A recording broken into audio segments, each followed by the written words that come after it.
Assalamualaikum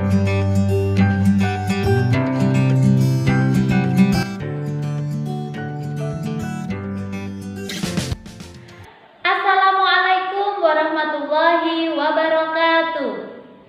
Selamat pagi anak-anak, salam sejahtera untuk kita semua.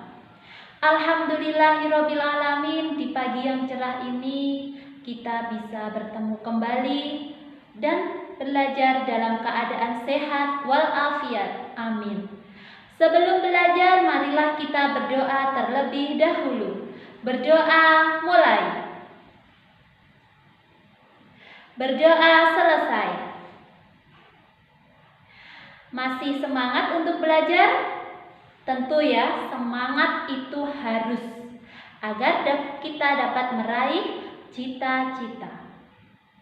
Pagi ini kita akan belajar tentang mata pelajaran IPA. Materinya adalah tentang sistem pencernaan hewan ruminansia dan sistem pencernaan pada manusia. Tujuannya agar kalian dapat mengetahui apa saja sistem pencernaan hewan ruminansia dan apa saja sistem pencernaan yang ada di dalam tubuh manusia. Simak terus videonya ya. Selamat belajar. Apakah sistem pencernaan itu? Sistem pencernaan adalah organ yang dapat ditemui pada manusia dan hewan. Sistem pencernaan ini berfungsi untuk memperhalus makanan sehingga menghasilkan nutrisi yang dapat diserap oleh tubuh. Dan dari itu manusia dapat tumbuh dan berkembang dengan baik.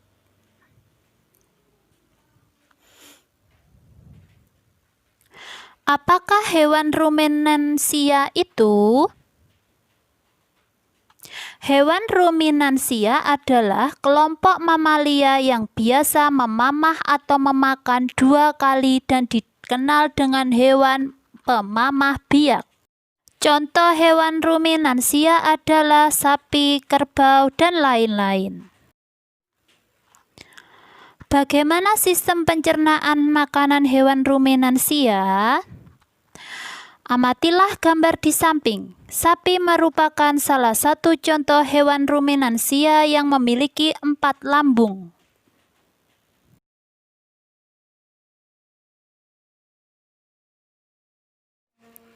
Empat lambung tersebut adalah rumen, retikulum, omasum, dan terakhir abomasum. Berikut proses pencernaannya.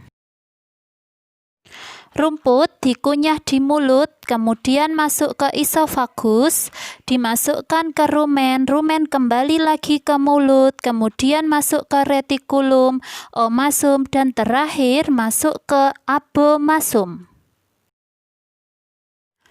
Rumen atau perut besar, tempat terjadinya pencernaan dengan bantuan mikroba atau bakteri. Di rumen, makanan dicerna hingga menjadi bubur. Ketika sapi beristirahat, makanan kembali ke mulut dan dikunyah kembali dan dimasukkan ke retikulum.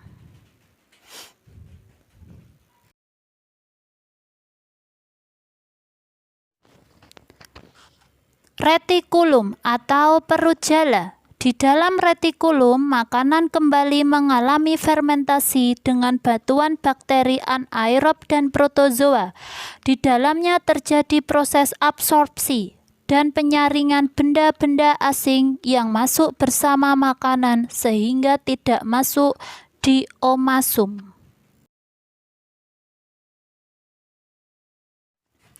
Omasum atau perut kitab.